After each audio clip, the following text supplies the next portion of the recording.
Hey everyone, welcome back. Our next guest is a published and produced award winning playwright, poet, author, and director who's had her plays produced in Broadway theater companies throughout Manhattan. And in her latest book, Urban Folk Tales, she shares the stories of the working poor and working class neighborhoods of New York through the lens of spiritual realism with a magical pencil. Please welcome playwright, poet, author, and director, Y. Rodriguez.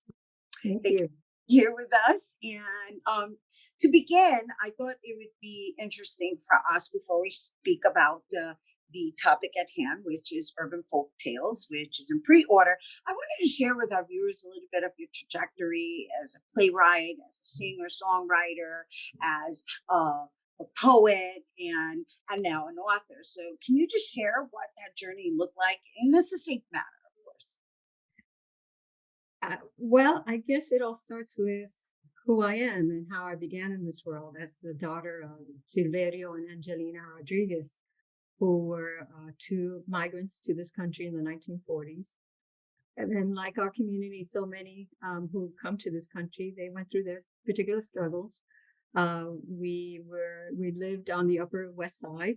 I was born in Hell's Kitchen, and my parents despite all of the obstacles, despite all of the racism that we were encountered in the city, they managed to be level-headed and still be very loving and creative people. My mother was a poet, unpublished. She was also a songwriter, like I am, more talented, I think, that I will ever be. And my father also subscribed to the arts as well. So I think that's where it all kind of started because they had an affinity to the arts, not only as patrons, but also as artists. Although, of course, the opportunities or the little opportunities that are here with us now, there was nothing back then for them, of course. But I think that's where it all started because I had that influence from both of them, really. Right. So And then you were born into it. You were born into it. When did you start? I guess I started writing when I was a little girl.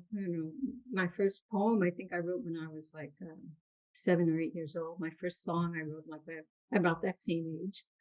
And then, of course, as I grew, I attended school to study journalism. I was an investigative reporter for a community newspaper here in the city. And then I said to myself, I'd like to be able to write creatively. So that's when I started my journey in playwriting with the Puerto Rican Traveling Theater and Miriam Colon and the wonderful legacy that she leaves behind for this community. And it just kind of evolved from there. Not only was I writing plays, but of course I was still writing music and songs and poetry, and it just kind of everything just fed into each other. And this particular collection, a collection of short stories, is again based on those experiences in my life and memorable ones that really warranted this collection. Well, that's a wonderful lead into urban folk tales, which again, yo estoy entregada. I'm already engulfed in it, and I don't even have the entire book, but just the way you write, and also this charm of spiritual realism, and what I've gathered in the work that I have read is that you have a lot of political undertone, but then you kind of like allow it to be relatable from a place of just normalizing the essential workers, the essential people in being the heroes and being the main characters. Really, is what it's about, Yeah, right? 'cause that's what I grew up around, right? My family, my parents, my siblings, my friends, everyone around me. That working class, working poor neighborhood, where you find people who are not only doing their best to survive, like the characters in the book, but also doing their best to find that beauty and that moment of inspiration so that they can continue and they can inspire the people who come after them as well. Now, you mentioned that some of these stories, or most of them, are actual real stories that you inserted some form of magic realism inside of it. Like, I'm really interested in the erasable man. Metaphorically speaking, it's very profound. Thank you. And, I just want to, before I address that, you mentioned the political undertones of the book. And that was a very, I did that on purpose to make these historical references. In one of the stories, The Manicurist, it's about a woman who works in a nail salon who's from El Salvador. And she was part of that whole 12-year war in El Salvador in the 1980s to the early 1990s. That's a historical reference to that in the story, as well as there's one sentence about the kindly priest who was assassinated by the paramilitary police. That's a reference to Oscar Romero, who was assassinated in his church, and several other references, historical references. So I just wanted to address that point that you made about political undertones. That's very important. And insofar as they're not true stories, they're moments that happened that occurred to me. Like, for instance, in the nail salon, I went to a nail salon in Washington Heights, and I was just getting them filed and polished and whatever else. And I noticed that the woman who was doing it would always make the sign of the cross as she was done polishing the nails. And I looked at her and I asked her, "Are you making the sign of the cross on my nails?" She said, "Yes." So that really intrigued me, Rhina. That was so riveting and so vivid that it stayed with me, that I knew I had to create this fictitious world around that one person in that one moment. So all the little stories are like that. There's these little moments. The erasable man, that moment happened when I went out with a friend who invited me out after work to go dancing with her and her friend. So here I am dancing with this guy. He takes, it's getting hot. He takes off his jacket. He rolls up his sleeves, and I see what looked like a very long white scar against his black skin. So I say, "Listen, are you okay? Do you want to leave?" He said, "No, I'm erasing myself." And just like you're reacting now, I was like, that's how I reacted. And I didn't know if he was nuts or he was just being very honest. And I left it at there. And, we continued with the evening, but that also stayed with me. And I said, I have to write a story about that moment and just create this whole fictitious world around why someone would do that. And that became the character that's in that particular story. So each of the stories have, except for Laura and the Kickboxer, that's more of sort of in a real story, was based in reality. There are no jumps to or elevations to spiritual magical realism. But most of the stories have that element to some extent, but based on those little moments that, as a New Yorker, right? Yes. The street, you go around the corner, you see something and you just can't believe, and just the other day, something like that happened to me that I've never seen in all the years I've been here. And maybe one day I'll write a story about that because it was so profound and so, it left me breathless. Even reading, you're leaving me breathless, to be honest with you, because I'm just curious to know how you're able to craft from an experience this whole elaborate story of I want to go back to the erasable man because it just stuck with me, and I can only imagine what that inventor looks like erasing himself and then becoming an entirely different color to see what that feels like and how he exists. I hope I didn't give too much away. Did I give anything away? No, it's okay. It's fine.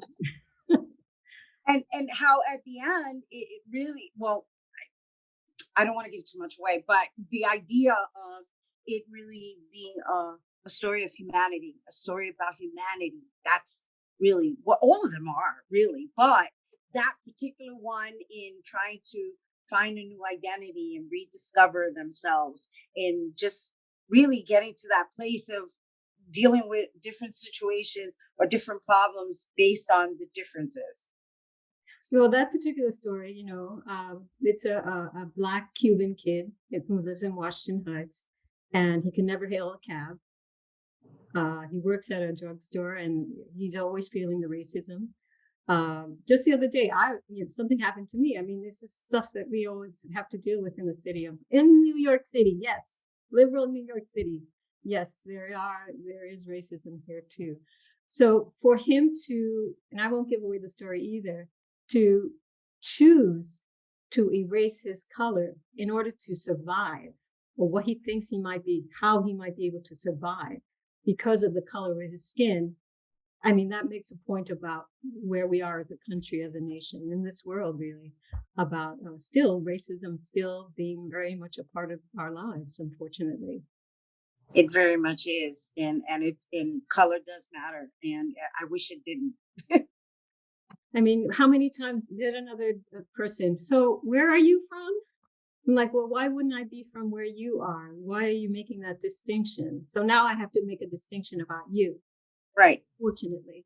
And right, now we're in the same struggle, in this eh, society. And right, because it was invited to the space, and what right, difference should it make anyway? Is that going to right, determine how we're going to be dealing with each other? absolutely. Right? Yeah. So Yeah.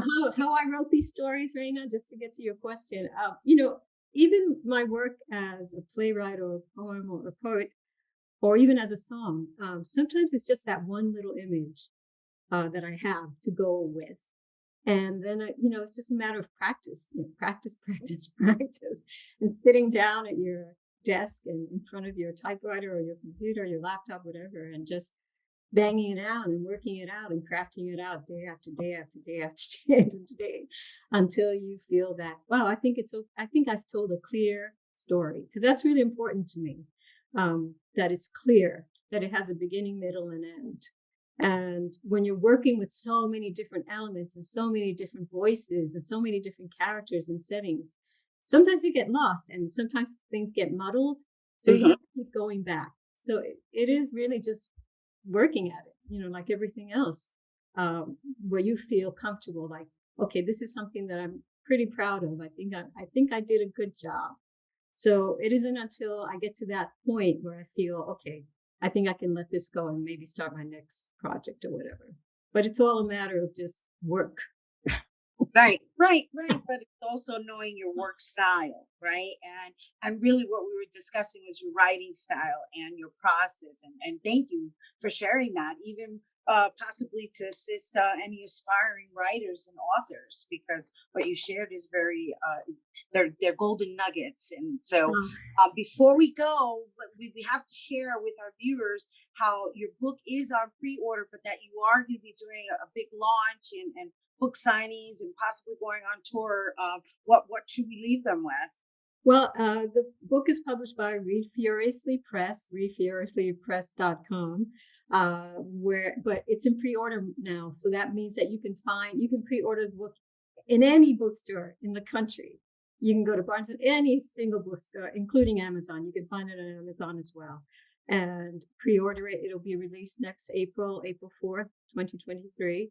And I'm hoping that people like it, and I'm hoping that it does leave, as you said, it leaves you with something. It leaves the reader with something maybe to think about, maybe an idea, maybe an image, something, so that um, maybe they can start looking at life a little differently, or help me to look at life a little differently as well. But I would like to feel that I can leave the reader with something memorable. And which you have. All right. So thank you for your efforts in making a difference, everyone. That's why Rodriguez, poet, author, director, singer, songwriter, and award-winning playwright. Urban Folk Tales, again, is currently available for pre-order. And for more information, you can visit readfuriously.com. Stay tuned, because Bobby C's weekly sports roundup is coming up